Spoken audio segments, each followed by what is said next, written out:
ಪರಂ ಶಾಂತಿ Kannada YouTube channel ಪರಂ ಶಾಂತಿ ಬೇಹದ್ ಜ್ಞಾನಕ್ಕೆ ಸ್ವಾಗತ. ಇಂದು ನಾವು ಸಾಕ್ಷಿ ಬೆಹನ್ ಅವರು ಯೋಗ ಸೂತ್ರದ ಚರ್ಚೆಯನ್ನು ಒಂದು ವಿಡಿಯೋದಲ್ಲಿ ಮಾಡಿದ್ದಾರೆ. ಇದರ ಅರ್ಥ ಬಹಳ ಆಳವಾದಂತಹ ರಹಸ್ಯದಿಂದ ಕೂಡಿದೆ. ಇದನ್ನು ನಾವು ಚೆನ್ನಾಗಿ ತಿಳಿದುಕೊಳ್ಳಬೇಕು. ಈ ವಿಡಿಯೋದ ಆರಂಭದಲ್ಲಿ ಸಾಕ್ಷಿ ಬೆಹನ್ ಅವರು ಹೇಳಿದಂತಹ ಪತಂಜಲಿಯವರ ಒಂದು ಕತೆ ಅಥವಾ ಅಂದಿನ ಘಟನೆಯನ್ನು ಅವರು ಬಹಳ ವಿವರವಾಗಿ ಹೇಳಿದ್ದಾರೆ. ಅದರ ವಿಶ್ಲೇಷಣೆಯನ್ನು ಜ್ಯೋತಿ ಪ್ರಕಾಶ್ ಭಾಯಿ ಅವರು ಈ ರೀತಿ ಮಾಡುತ್ತಾರೆ. है उसके बारे में पतंजलि योग सूत्र का उद्भव से जुड़ी एक अनोखी कथा. तो सुनिए, बहुत सुंदर है. आपने सुनी है तो भी सुनिए, नहीं सुनी तो ध्यान से सुनिए. पतंजलि योग सूत्र शुरू होते हैं एक पौराणिक कथा से. बहुत समय पहले की बात है. सभी ऋषि मुनि भगवान विष्णु के पास पहुंचे और बोले, भगवान आपके धन्वंतरी का रूप लेकर शारीरिक रोगों के उपचार हेतु आयुर्वेद दिया, पर अभी भी पृथ्वी पर लोग काम, क्रोध और मन की वासनाओं से पीड़ित हैं. ये उस समय की बात है जब विष्णु जी के धन्वंतरी रूप उन्होंने अवतार या उन्होंने वो रूप ले लिया था धरती पर, और शारीरिक रोगों के उपचार के लिए उन्होंने आयुर्वेद दिया था. पर जब ऋषि मुनि भगवान विष्णु के पास पहुंचे दूसरी समस्या लेकर. कौन सी समस्या? कि अभी भी पृथ्वी पर लोग काम, क्रोध और मन की वासनाओं से पीड़ित हैं. इनसे मुक्ति का क्या तरीका है? अधिकतर लोग शारीरिक ही नहीं, मानसिक और भावात्मक स्तर पर भी विकारों से दुखी होते हैं. भगवान आदिशेष सर्प की शैया पर लेटे हुए थे. सहस्त्र मुख वाले आदिशेष सर्प जागरूकता का प्रतीक है. उन्होंने ऋषि मुनियों की प्रार्थना सुनकर जागरूकता स्वरूप आदिशेष को महर्षि पतंजलि के रूप में पृथ्वी पर भेजा. इस तरह योग का ज्ञान प्रदान करने हेतु पृथ्वी पर महर्षि पतंजलि का अवतार हुआ. तो अब महर्षि पतंजलि जब आए तो उन्होंने कुछ नियम डाले. क्या नियम डाले? पतंजलि जी ने कहा कि जब तक ज्ञान चर्चा हेतु एक साथ मुझे 1000 शिष्य इकट्ठे नहीं होते, वह योग सूत्रों का प्रतिपादन नहीं करेंगे. ऐसे में विध्वंत पर्वत के दक्षिण में 1000 शिष्य इकट्ठे हुए. तो उन्होंने एक नियम डाला. जब उनका अवतार हुआ, जब वो धरती पर आए, ठीक है, पृथ्वी पर किस हेतु आए थे? इस हेतु से आए थे कि जो ऋषि मुनि थे ये समस्या लेकर गए थे कि लोग अभी भी मानसिक पीड़ित है. वो मानसिक स्तर पे, भावात्मक स्तर पर विकारों से पीड़ित है. तो उसको मिटाने के लिए उनका अवतार हुआ. तो उन्होंने जब धरती पर आए तो उन्होंने कुछ रूल्स रेगुलेशंस बनाए. रूल्स में पहला ये था कि मैं 1000 शिष्यों को ही इकट्ठे होंगे तो ही मैं योग सूत्रों का प्रतिपादन करूंगा. तो दक्षिण में 1000 शिष्य इकट्ठे हुए. महर्षि की एक और शर्त थी. उन्होंने कहा कि उनके और शिष्यों के बीच में एक पर्दा रहेगा. ठीक है, जब तक ज्ञान का सत्र समाप्त ना हो जाए, ज्ञान का सारा सत्र समाप्त ना हो जाए, तब तक कोई भी इस पर्दे को नहीं हटाएगा और न ही कक्ष के बाहर जाएगा. तो उन्होंने 2 नियम डाले. 1000 एकत्रित हो गए शिष्य, और उन्होंने 2 नियम बनाए कि जब तक ये अंतिम सत्र ना दिया जाए, तब तक जो बीच में एक पर्दा होगा महर्षि पतंजलि और शिष्यों के बीच में, वो नहीं हटाया जाएगा, उसको कोई हटाएगा नहीं. और दूसरा कि यहाँ से जब तक ये सत्र पूरे समाप्त नहीं हो जाते, यहाँ से कोई उठ के बाहर नहीं जाएगा. ठीक है, ये उन्होंने नियम बनाए थे. ठीक है, इसको बहुत ध्यान से सुनेगा. इसके बाद इस पूरे कथा में जिस चीज की बात करिए, उसका अभिप्राय क्या देना चाहते हैं, उसके बारे में भी अंतिम में हम बात करेंगे. अब शर्त की अवहेलना क्या होता है? जब उन्होंने 2 शर्त रखी महर्षि पतंजलि ने, तो एक शिष्य को लघु शंका के लिए कक्ष छोड़ना पड़ा. उसने सोचा कि मैं चुपचाप जाता हूं और वापस आ जाएंगे. एक और शिष्य को जिज्ञासा हुई कि महर्षि पर्दे के पीछे कर क्या रहे हैं. ठीक है, उसने उत्सुकतावश पर्दा हटा दिया. पर्दे के हटाते ही वहां उपस्थित जितने भी शिष्य थे वो भस्म हो गए. यह देख पतंजलि अत्यंत दुखी हुए. उसी समय लघु शंका से लौटे शिष्य ने कक्ष में जो प्रवेश किया और बिना अनुमति के बाहर जाने के लिए क्षमा याचना की. तो आगे क्या करते हैं पतंजलि जी उनको श्राप देते हैं. आगे समझते हुआ क्या. करुणावश महर्षि पतंजलि ने बचे हुए सभी योग सूत्र उस शिष्य को दे दिए, पर साथ ही उसे नियम के अवहेलना के लिए ब्रह्म राक्षस बन जाने का श्राप दिया. ठीक है, तो होता क्या है कि फिर से आपको थोड़ा सा समझा दूं कि पतंजलि महाराज जी जब ध्यान कर रहे थे या जो सत्र दे रहे थे, योग सत्र दे रहे थे, तब बीच में एक पर्दा था। उसमें से 2 शिष्य, एक को लघु शंखा के लिए बाहर जाना पड़ा और उसने भी नियम तोड़ा, और दूसरे शिष्य ने जैसे ही पर्दा हटाया तो जितने भी शिष्य मौजूद थे वहाँ सभी भस्म हो गए। इतनी देर में जब लघु शंखा करके जो शिष्य वापस आया, उस शिष्य को उन्होंने बचे हुए सारे सूत्रों का उन्होंने ज्ञान दिया, लेकिन साथ ही उसने जो अनुशासन, जो उसने आज्ञा का अवहेलना करी थी, उसके लिए उन्होंने ब्रह्म राक्षस का उनको श्राप दिया। ठीक है, तो अब कहते हैं, उन्होंने कहा कि जब तक तुम ये ज्ञान किसी एक विद्यार्थी को नहीं देते तब तक तुम ब्रह्म राक्षस बने रहोगे। ऐसा कहकर पतंजलि अंतर ध्यान हो गए। इसका अर्थ ये है कि जब कोई ज्ञानी व्यक्ति गलत करता है, बहुत इंपॉर्टेंट बात कह रही हूँ, कि जब कोई ज्ञानी व्यक्ति गलती करता है तो वह अधिक खतरनाक हो जाता है, वह ब्रह्म राक्षस जैसी अवस्था को प्राप्त होता है। तो देखिए यहाँ पे क्या समझाना चाह रहे हैं कि ज्ञान जो है, अगर ज्ञानी कोई भी अनुशासन तोड़ता है या कोई पाप करता है तो जो अज्ञानी है उससे कई अधिक उसको सजा मिलनी चाहिए या मिलती है। ठीक है, क्योंकि वो जागरूक है, वो ज्ञानी है, और अगर वो कुछ नियम तोड़ता है, वो कुछ उल्लंघन करता है जो ज्ञान में उसको सिखाया गया, तो वो तो ब्रह्म राक्षस स्वरूप है, ऐसा पतंजलि जी कहते हैं।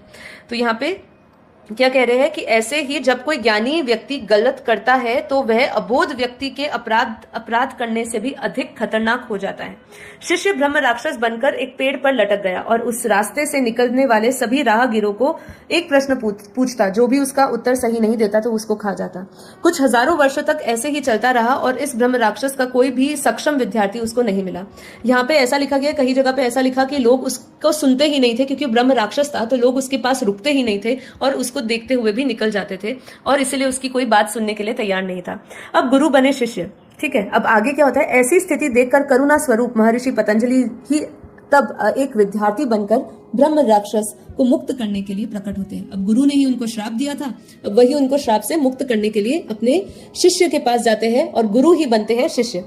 ब्रह्म राक्षस ने वही ज्ञान पेड़ के ऊपर बिठाकर पतंजलि को दिया, जिससे उन्होंने ताड़ के पत्तों पर लिखा। ब्रह्म राक्षस रात में ही ज्ञान दिया करता था। पतंजलि अपने आप को खरोच कर खून निकालते हुए पत्तों पर लिखते थे। ऐसे 7 दिन तक चलता रहा। अंत में पतंजलि जी थक गए। उन्होंने लिखित पत्तों को एक कपड़े पर रखा और कपड़े पर रखकर स्नान करने चले गए। जब वह वापस लौटे तो उन्होंने देखा कि एक बकरी उनके अधिकतम पत्तों को खा गई है। पतंजलि बचे हुए पत्तों को समेट कर ले गए। पुराण कथा कहते हैं कि उसका अर्थ निकालने के लिए हम पर छोड़ दिया है। फिर से जो थोड़े बचे हुए पत्ते थे वो पतंजलि जी वो बचे हुए पत्तों को समेटकर अपने साथ ले गए। तो पुराण कथा कहती ये है कि उसका अर्थ निकालने के लिए उन्होंने हम पर छोड़ दिया। इस कहानी का अर्थ बहुत ही गहरा है और अब हम पता लगाएंगे कुछ इसके अभिप्राय। क्या कि सबसे पहला अभिप्राय, अगर आपने पूरी कहानी कथा ध्यान से सुनी हो तो इसमें जो पर्दा था किसके बीच में, शिष्यों के बीच में और गुरु के बीच में, पतंजलि जी और उनके 1000 शिष्यों के बीच में जो पर्दा था, उस पर्दे का अभिप्राय क्या है? उसका अभिप्राय ये है कि गुरु की ऊर्जा और उनके पास इतना कुछ देने को होता है और उनकी पावर इतनी बड़ी होती है कि लोग उसे समा नहीं सकते, इसलिए एक फिल्टर डाल देते, एक पर्दा डाल देते। ऐसे ही जैसे मैंने कहा था आपको, योग माया की हमने बात करी थी, तो वो एक ऐसा ही है कि वो खुद ही एक पर्दा डाले हुए है। काफी बार मेरी जब बापूजी से भी बात होती है तो मैं यही कहती थी कि ये माया आपकी है, आप ही चाहते हो हम आपको उतना ही जाने। जैसे बापूजी कहते हैं ना कि मेरे साथ रहने वाले भी नहीं जानते। आप खुद सोचिए, अगर हम किसी को जान जाए, अपने गुरु को अगर आप भगवान स्वरूप में देख रहे हो और आप जान जाते हो तो आपका कर्म कैसा होगा? आप कर्म कर पाएंगे? आप कुछ करेंगे? आप तो एकदम समर्पित हो जाएंगे, आप अपने नियत कर्म भी नहीं कर पाएंगे। तो ये जो माया का पर्दा है, कई हद तक हम अगर इसको ध्यान से समझे तो वो परमात्मा की ही एक शक्ति है। वो जब चाहे जैसा चाहे आपको, जब उनका प्रकाश आएगा या उनकी शक्ति आएगी तभी आप उनको सही तरीके से जान पाएंगे। तब तक वो आपके साथ होगा तो भी आप नहीं पहचान पाएंगे। तो इसलिए ये पर्दा जो है एक फिल्टर है गुरु और शिष्य के बीच में, और वो पर्दे का अभिप्राय यही है कि उस ऊर्जा को लेने के लिए कोई भी सामर्थ्य नहीं है। उनकी ऊर्जा और इतना कुछ उनके पास है देने के लिए, पर हमारे में इतनी शक्ति नहीं है। तो ये एक पहला अभिप्राय निकलता है उस पर्दे का, शिष्य और गुरु के बीच के पर्दे का। अब दूसरा, शिष्य ने पर्दा हटा दिया और उसका अभिप्राय क्या है? जब उसमें से एक शिष्य ने, उसके अंदर एक संकल्प आया या उसने सोचा कि गुरु जी क्या कर रहे होंगे पीछे, चलो मैं देखता हूं, और उसने उस उत्सुकता वश में आके उसने वो पर्दा हटा दिया, तो हुआ क्या, इसका अभिप्राय क्यों है, क्या है इसका अभिप्राय यही है कि जब भी आपको किसी गुरु पे संशय होता है, जब भी आपको उनके ज्ञान पे संशय होता है, वो कभी मत करिए। देखिए, जिस गुरु को आप मानते हो, जिस ज्ञान में आप चल रहे हो, उस पर कभी भी संशय नहीं होना चाहिए। तात्पर्य यहाँ पे ये है कि जैसे ही उसने उठाया पर्दा शिष्य ने, तो जितने भी शिष्य थे वो भस्म हो गए, वहां पे जितने भी मौजूद शिष्य थे वो भस्म हो गए। तो इसका अभिप्राय ये निकलता है कि गुरु के प्रति संशय और गुरु क्या कर रहे हैं ये देखने की उत्सुकता से जब आप करते हो, मतलब जब आप 10 साल की आपकी गुरु के प्रति आपकी समर्पण भाव होता है, आप संपूर्ण समर्पित होते हो, और फिर किसी एक दिन, केवल किसी एक दिन, एक घड़ी आपको वो संशय आ जाता है, तो जो भी आपने पाया है ये 10 सालों में, 10 साल उदाहरण दे रही हूँ, 10 सालों में जो कुछ भी गुरु से पाया है वो भस्म हो जाता है एक संशय से। इसलिए ना कभी गुरु पे संशय करिए, ना उनके ज्ञान पे, और ना अपने आप पे। जो अपने आप पे भी कभी संशय ना करिए। जो गुरु आपको बता रहा है कि आप ये हो, तो जब आप उसको स्वीकार कर लेते हो तो उस विश्वास से जिए, उस विश्वास स्वरूप से जिए आप, ठीक है।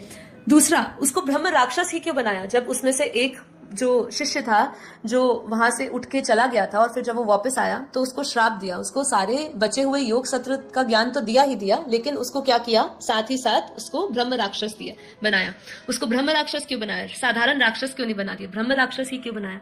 इसीलिए उसका अभिप्राय यही है, उसका समझाना यही है, वो यही चाहते हैं कि जो ज्ञानी है उसको जो अपराध, उसके अपराध की जो उसको सजा मिलती है वो काफी खतरनाक और भयानक मिलती है, इसलिए उसको ब्रह्म राक्षस बनाया, साधारण राक्षस नहीं बनाया, ठीक है।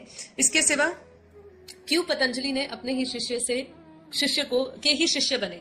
तो यहाँ पे एक बहुत सुंदर बात एक और आती है कि देखिए, गुरु ने शिष्य को ज्ञान दिया, फिर उसको श्राप मिला, फिर उसके बाद वो ब्रह्म राक्षस बना, फिर उन्होंने, पतंजलि जी खुद ही शिष्य बनके अपने ही शिष्य के पास गए।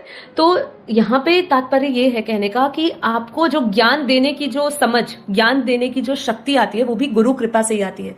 अगर वो ब्रह्म राक्षस में उसको सभी बचे हुए सूत्रों का ज्ञान नहीं दिया होता तो वो कैसे सुना पाता? तो यहाँ पे कृपा है ना, जो कृपा है वो परमात्मा की होती है, तभी जाके आप ये सब कर सकते हो। तो यहाँ पे इसका अभिप्राय यही है कि गुरु कृपा के बिना कुछ नहीं संभव। मतलब आपने ज्ञान प्राप्त किया, ठीक है, अगर आप ज्ञान ले लिया आपने, लेकिन वो भी कृपा से लिया आपने, गुरु की कृपा से मिला, लेकिन उसके बाद एक और ट्विस्ट आता है। ट्विस्ट क्या आता है? जब पतंजलि जी उसको लिख रहे होते हैं तो जब वो विश्राम करते हैं या वो स्नान करने जाते हैं तो पीछे से आई हुई बकरी उनके सारे कुछ पत्ते, अधिकतम पत्ते खा लेती होती है जिसपे उन्होंने सत्र लिखे होते हैं। तो अब आप सोचिए कि यहाँ बकरी की क्यों बात करी? अगर हम कहें घास और पत्ते खाने वाले और भी जानवर है, गाय है, हिरन है, बहुत सारी चीजें होती है, लेकिन उन्होंने क्यों सिर्फ बकरी की बात करी? क्योंकि मैं करने वाली बकरी होती है, ठीक है। तो जब अगर आपको गुरु कृपा आ भी गई, लेकिन आप जब तक अपना मैंपन नहीं खत्म करते, मैं देने वाला हूं, मुझे ये ज्ञान है, ठीक है, जब तक मैं और मेरेपन से आप नहीं हटते तब तक वो ज्ञान भी नहीं टिकता है। तो यहाँ पे एक बहुत सुंदर बात कह रही हूँ, वो ध्यान से सुनिएगा, इसको बांध लीजिएगा। ये बेहद के ज्ञान में भी लागू होती है कि ज्ञान क्या है? जो पत्ते पर लिखता है वो तो खो जाता है। उन्होंने पत्तों पे ज्ञान लिखा ना, वो तो खो गया, वो तो बकरी खा गई, ठीक है। जब तक उसे चेतना में नहीं उतारा जाए तब तक वो ज्ञान नहीं है। जब तक उस ज्ञान को आपने उतारा नहीं, धारण नहीं किया, तब तक वो ज्ञान बना ही नहीं। तब तक आपने सिर्फ उसको लिखा। आप बापूजी की वीडियो सुनते हो, रोज लिख रहे हो, उसके नोट्स बना रहे हो, लेकिन उस पर अमल नहीं किया, ठीक है, अमल नहीं किया, उस ज्ञान को अपने भीतर नहीं उतारा, तो वो ज्ञान है ही नहीं, ज्ञान पहुंचा ही नहीं आपके अंदर, ठीक है। इसीलिए यहाँ पे जो ये कथा थी उससे हम क्या क्या सीखते हैं कि पर्दे को उठाते ही सारे शिष्य भस्म क्यों हो जाते हैं, इसका भी उत्तर मिला। महर्षि पतंजलि के बिना कुछ बोले, हाँ एक चीज बहुत इंपॉर्टेंट थी यहाँ पे, एक चीज ये भी कहा जाता है कि जब शिष्य और पतंजलि महाराज जी जब ज्ञान दे रहे थे तो उनके बीच में पर्दा था, लेकिन वो जो ज्ञान दे रहे थे शिष्यों को वो बिना शब्द का ज्ञान था, मतलब शब्द उनके नहीं थे। तो वो उनकी एक ऊर्जा थी, वो उनकी एक शक्ति थी कि वो संकल्पों से दे रहे थे वो ज्ञान। ये उस समय की बात बता रहे हैं वो, कि शिष्य और जो गुरु के बीच में संवाद हो रहा था, ज्ञान के सूत्रों का आदान प्रदान हो रहा था, वो शब्दों के रूप में नहीं हो रहा था, शब्द नहीं थे उनमें, ठीक है। और दूसरा कि कैसे हम पर्दे का महत्व भी समझते हैं, ये सब चीजों का हमने अभिप्राय समझा, और बकरी का भी अभिप्राय समझा कि यहाँ पे बकरी क्या है, मैं करने वाले, वो भी परमात्मा की कृपा मिल जाती है, उनपे कृपा बरस भी जाती है, लेकिन फिर वो उसको होल्ड नहीं कर पाते, वो कृपा को बरकरार नहीं रख पाते। क्यों नहीं रख पाते? उनका अहंकार बीच में आ जाता है, इसलिए अहंकार ही पतन की जड़ है। इसी के साथ हमारी ये अनोखी कथा खत्म होती है। अगर आपने नहीं सुनी हो तो आपने आज सुन लिए, तो आपको अच्छा लगा हो तो इस वीडियो को लाइक करिए, और आज योगा इंटरनेशनल डे के दिन सभी कुछ अपने नियम अनुशासन बनाइए, और आज के लिए नहीं, लंबे समय के लिए, जब तक हम इस धरती लोक पर है और जब तक हमें अपने एक जागरूक अवस्था में रहकर अपने हर एक कर्म करिए, ठीक है। कर्मों में अपनी कुशलता लाइए, कर्मों में कुशलता ही योग है, ऐसा बताया है। ಅವ್ಯಕ್ತವಾಣಿಗಳನ್ನು ಹಾಗೂ ಪರಮಪಿತ ತಂದೆಯ ಸಾಕಾರ ರೂಪವನ್ನು ತಿಳಿಯದ ಹೊರತು ಸ್ವಪರಿವರ್ತನೆ ಸಾಧ್ಯವಿಲ್ಲ. ಇದನ್ನು ಬ್ರಹ್ಮಕುಮಾರಿಯಲ್ಲಿ ಅವರು ಸಹ ಈ ಮಾತನ್ನು ಕಲಿತುಕೊಳ್ಳಬೇಕು. ಸಾಕಾರದಲ್ಲಿ ತಂದೆಯನ್ನು ಕಾಣಬೇಕು ಎಂದರೆ ಪತಂಜಲಿ ಸೂತ್ರದಲ್ಲಿ ಹೇಳಿರುವಂತೆ 1,000 ಶಿಷ್ಯರು ಬಂದಾಗ ಮಾತ್ರ ಜ್ಞಾನವನ್ನು ಬೋಧಿಸುತ್ತೇನೆ ಎಂದು ಪತಂಜಲಿಯವರು ಅಲ್ಲಿ ಷರತ್ತು ಹಾಕಿರುತ್ತಾರೆ. ಇದು ಬಹಳ ಮಹತ್ವಪೂರ್ಣವಾಗಿದೆ ಮತ್ತು ಪ್ರಕೃತಿಯ ನಿಯಮವೂ ಆಗಿದೆ. ಎಲ್ಲಿಯ ತನಕ ಡಿಮ್ಯಾಂಡ್ ಅಥವಾ ಬೇಡಿಕೆ ಇರುವುದಿಲ್ಲವೋ ಅಲ್ಲಿಯವರೆಗೆ ಪೂರೈಕೆಯೂ ಸಹ ಇರುವುದಿಲ್ಲ. ಅಂದರೆ ಆತ್ಮರು ಪರಮಾತ್ಮನನ್ನು ರಕ್ಷಣೆಗಾಗಿ ಕರೆಯದ ಹೊರತು ಪರಮಾತ್ಮ ರಕ್ಷಿಸಲು ಬರುವುದಿಲ್ಲ. ಬೇಹದ್ನ ತಂದೆಯು ಮಕ್ಕಳ ಕೂಗನ್ನು ಕೇಳಿಸಿಕೊಂಡು ಈ ಧರೆಗೆ ಬಂದಿದ್ದಾನೆ.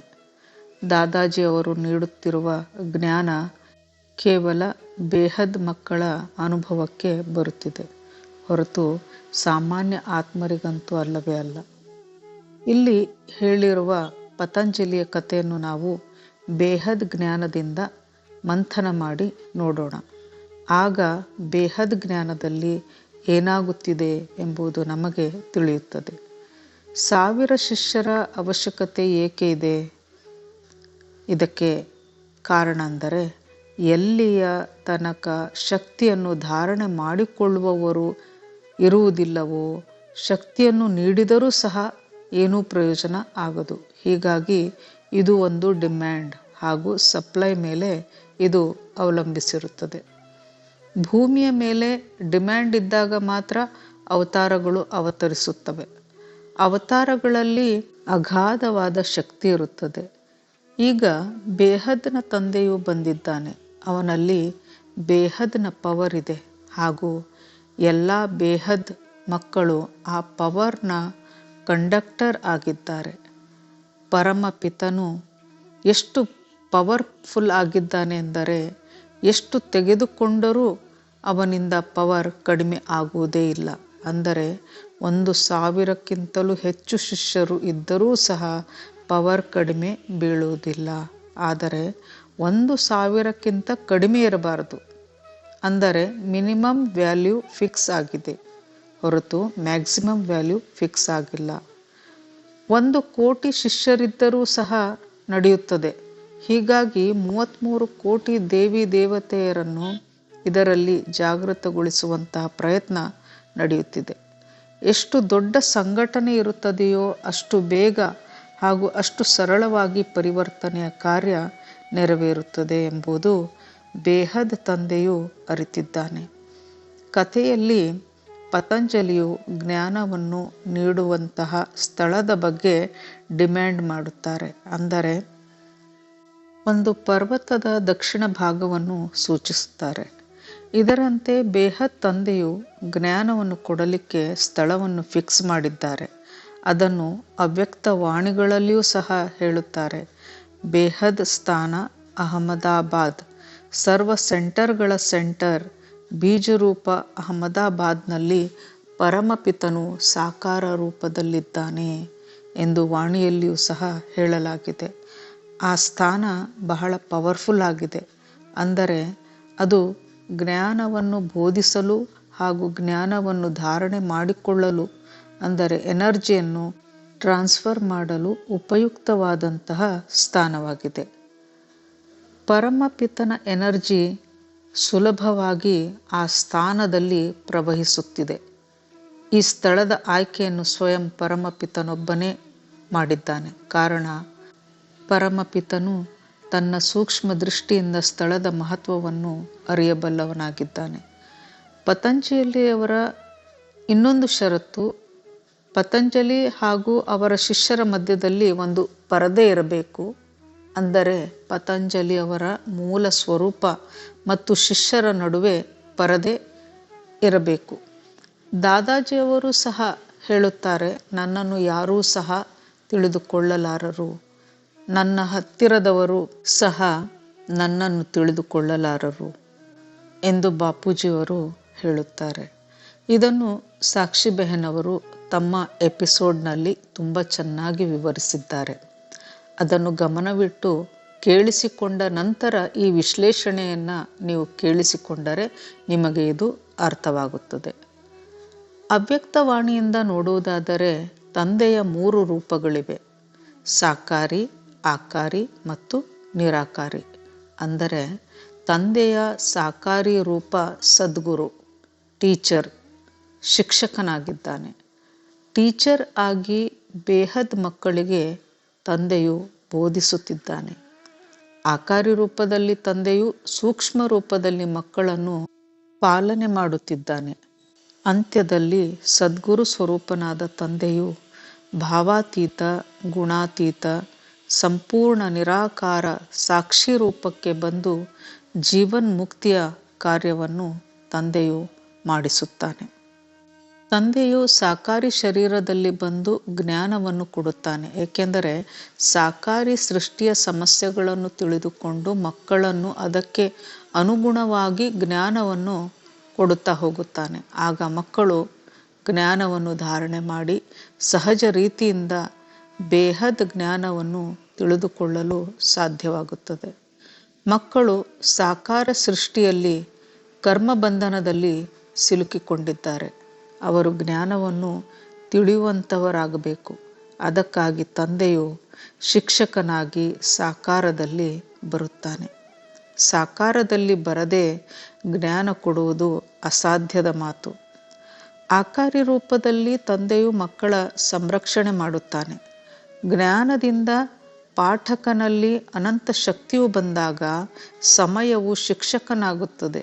ಹೀಗಾಗಿ ಬೇಹದ್ ತಂದೆಯ ಅನಂತ ಶಕ್ತಿ ಮತ್ತು ಮಕ್ಕಳ ನಡುವೆ, ಅಂದರೆ ಶಿಷ್ಯರು ಎಲ್ಲಿಯ ತನಕ ಸಂಪೂರ್ಣ ರೂಪದಿಂದ ಜ್ಞಾನವನ್ನು ಧಾರಣೆ ಮಾಡುವುದಿಲ್ಲವೋ ಮತ್ತು ಜ್ಞಾನ ಸ್ವರೂಪಕ್ಕೆ ಬರುವುದಿಲ್ಲವೋ ಅಲ್ಲಿಯ ತನಕ ತಂದೆಯ ಮೂಲ ಸ್ವರೂಪ ಪ್ರತ್ಯಕ್ಷವಾಗುವುದಿಲ್ಲ.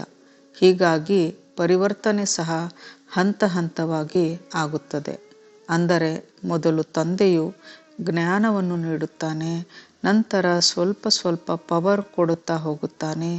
ಹೀಗೆ ಆತ್ಮ ಬೇಹದ್ನಲ್ಲಿ ಹೋಗಿ ಸೇರುವ ಮುನ್ನ ಬಹಳಷ್ಟು ಹಂತಗಳನ್ನು ಮತ್ತು ಪರೀಕ್ಷೆಗಳನ್ನು ಪಾರು ಮಾಡಬೇಕಾಗುತ್ತದೆ.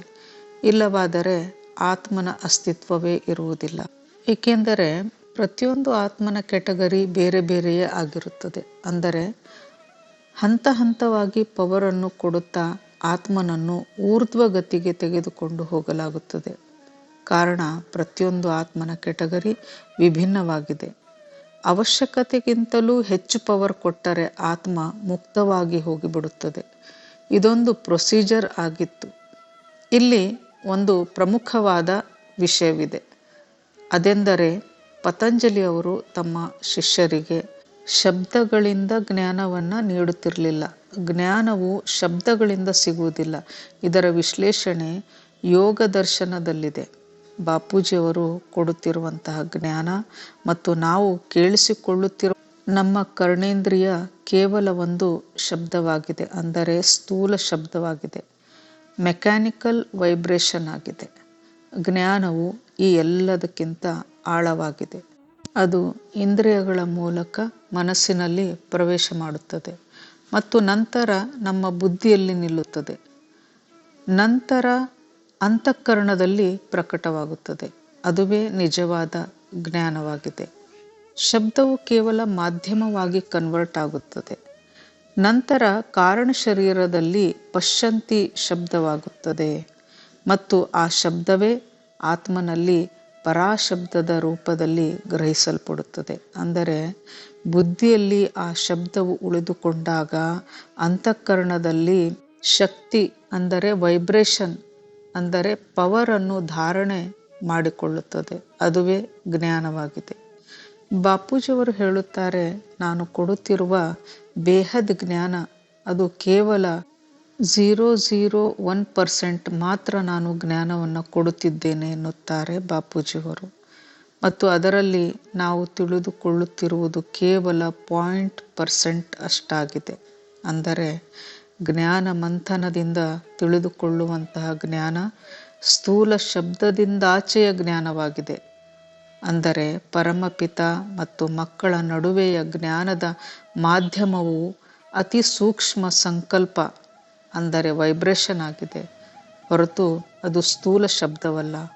ಹೀಗಾಗಿ ಪ್ರತಿಯೊಬ್ಬ ಆತ್ಮ ಒಂದೇ ಜ್ಞಾನವನ್ನು ಬೇರೆ ಬೇರೆ ರೂಪದಲ್ಲಿ ತಿಳಿದುಕೊಳ್ಳುತ್ತದೆ. ಅಂದರೆ ಆತ್ಮನಲ್ಲಿ ಎಷ್ಟು ಪವರ್ ಇರುತ್ತದೆಯೋ ಅಷ್ಟು ಜ್ಞಾನವನ್ನು ಅದು ಇಮರ್ಜ್ ಮಾಡಿಕೊಳ್ಳುತ್ತದೆ. ಇಮರ್ಜ್ ಮಾಡಿಕೊಳ್ಳುವುದು ಎಂದರೆ ಸ್ಮೃತಿಯನ್ನು ಪಡೆದುಕೊಳ್ಳುವುದು, ಅಂದರೆ ಬುದ್ಧಿಯು ನಿಶ್ಚಯ ಮಾಡಿಕೊಳ್ಳುವುದು. ಅದಕ್ಕೆ ಒಂದು ಉದಾಹರಣೆ ಎಂದರೆ, ಗೋವು ಅಥವಾ ಹಸುವಿನಲ್ಲಿ ತುಪ್ಪವಿದೆ. ಅಂದರೆ ಹಸುವು ಅದರ ಒಳಗೆ ತುಪ್ಪವನ್ನು ಇಟ್ಟುಕೊಂಡಿದೆ. ಹಸುವಿನಿಂದ ಸಿಗುವಂಥ ಹಾಲಿನಿಂದಲೇ ತುಪ್ಪವಾಗುತ್ತದೆ. ಅದರಂತೆ ನಾವು ಎಲ್ಲಿಯ ತನಕ ಸ್ಥೂಲ ಶಬ್ದದಲ್ಲಿ ಪರಾಶಬ್ದವನ್ನು ತಿಳಿದುಕೊಳ್ಳುವುದಿಲ್ಲವೋ, ಅಂದರೆ ಮನನ ಮಾಡಿಕೊಳ್ಳುವುದರ ಮೂಲಕ ಎಲ್ಲಿಯ ತನಕ ನಾವು ಆ ಶಬ್ದದಿಂದ ತುಪ್ಪವೆಂಬ ಶಕ್ತಿಯನ್ನು ಅನುಭವಕ್ಕೆ ತಂದುಕೊಳ್ಳುವುದಿಲ್ಲವೋ, ಅಲ್ಲಿಯ ತನಕ ಆನಂದ ಎನ್ನುವುದು ಸಿಗುವುದಿಲ್ಲ. ಪರಮ ಜ್ಞಾನವೇ ಪರಮಾನಂದದ ಮೂಲವಾಗಿದೆ. ಅದು ಆತ್ಮನಿಗೆ ತನ್ನ ಮೂಲ ಸ್ಮೃತಿಯಲ್ಲಿ ಸ್ಥಿರವಾಗಿ ನಿಲ್ಲುವಂತೆ ಮಾಡುತ್ತದೆ. ಈ ಕಥೆಯಲ್ಲಿ ಪತಂಜಲಿಯವರ ಇನ್ನೊಂದು ಷರತ್ತು ಅಂದರೆ, ಜ್ಞಾನ ಪಡೆಯುವ ಸಂದರ್ಭದಲ್ಲಿ ತರಗತಿಯ ಹೊರಗಡೆ ಯಾರೂ ಬರಬಾರದು. ಅಂದರೆ ಯಾವೆಲ್ಲ ಆತ್ಮ ಬಾಪೂಜಿಯವರ ಬಳಿ ಬಂದಿದ್ದಾರೆ ಮತ್ತು ಜ್ಞಾನವನ್ನು ಕೇಳಿ ನಂತರ ಬಿಟ್ಟು ಹೋಗಿದ್ದಾರೆ ಅಥವಾ ಅರ್ಧ ಜ್ಞಾನವನ್ನು ಪಡೆದಿದ್ದಾರೆ, ಅಂಥವರ ಜ್ಞಾನ ವ್ಯರ್ಥವಾಗುತ್ತದೆ. ಅಂದರೆ ಬ್ರಹ್ಮ ರಾಕ್ಷಸರಾಗಿ ಬಿಟ್ಟಿದ್ದಾರೆ. ಇಲ್ಲಿ ಬಹಳಷ್ಟು ಅರ್ಥಗಳು ಬರುತ್ತವೆ. ಆತ್ಮ ಜ್ಞಾನವೇನೋ ಕೇಳಿಸಿಕೊಂಡಿತು, ಆದರೆ ಅದರ ಅಭ್ಯಾಸ ಮಾಡಲಿಲ್ಲ. ಅಂದರೆ ತಂದೆಯ ಮಾತಿನಂತೆ ನಡೆದುಕೊಳ್ಳಲಿಲ್ಲ. ಅಂತಹ ಆತ್ಮದ ಮನಸ್ಸು ಅದರ ವಶದಲ್ಲಿ ಇರುವುದಿಲ್ಲ. ಆಗ ಆ ಆತ್ಮ ಬ್ರಹ್ಮ ರಾಕ್ಷಸ ಸಮಾನವಾಗುತ್ತದೆ.